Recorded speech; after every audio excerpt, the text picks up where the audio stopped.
আসসালামু আলাইকুম, গ্রামীণ ফোন থেকে নাবিল বলছি। আপনি কিভাবে সহযোগিতা করতে পারি? আপনি সহযোগিতা করতে পারবেন মানে আমি মোহাম্মদ মাসুদ রানা রূপে বাদশাহ রাজমিস্ত্রি।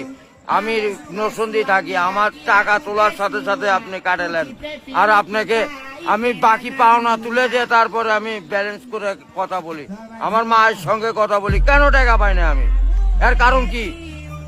কেন দেওয়া হবে না আমাকে? আমি কি চতুর্থ না ডাকাত? আপনার সমস্যা সমস্যাই তো। সমস্যা any problem don't disturb, okay understand. আপনি যখন লোন লাগবে তখন লোন দিবেন এই নাম্বারে। আমার মার সঙ্গে কথা বলতে হয়, আমি লোন ক্লিয়ার করি। তো আমাকে লোন দিবেন না কেন? তাড়াতাড়ি পাবেন।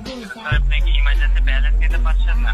লাস্ট ইমার্জেন্সি মানে আমার মা আগে না আপনার অফিস আগে কিনা অফিস উড়াই দেবো কিন্তু মাথা গরম করলে। আমি দেশের নাগরিক না। যখন আমি ব্যালেন্স আপনার থেকে লোন চাবো, চাওয়া মাত্র এই নাম্বারে দিবেন।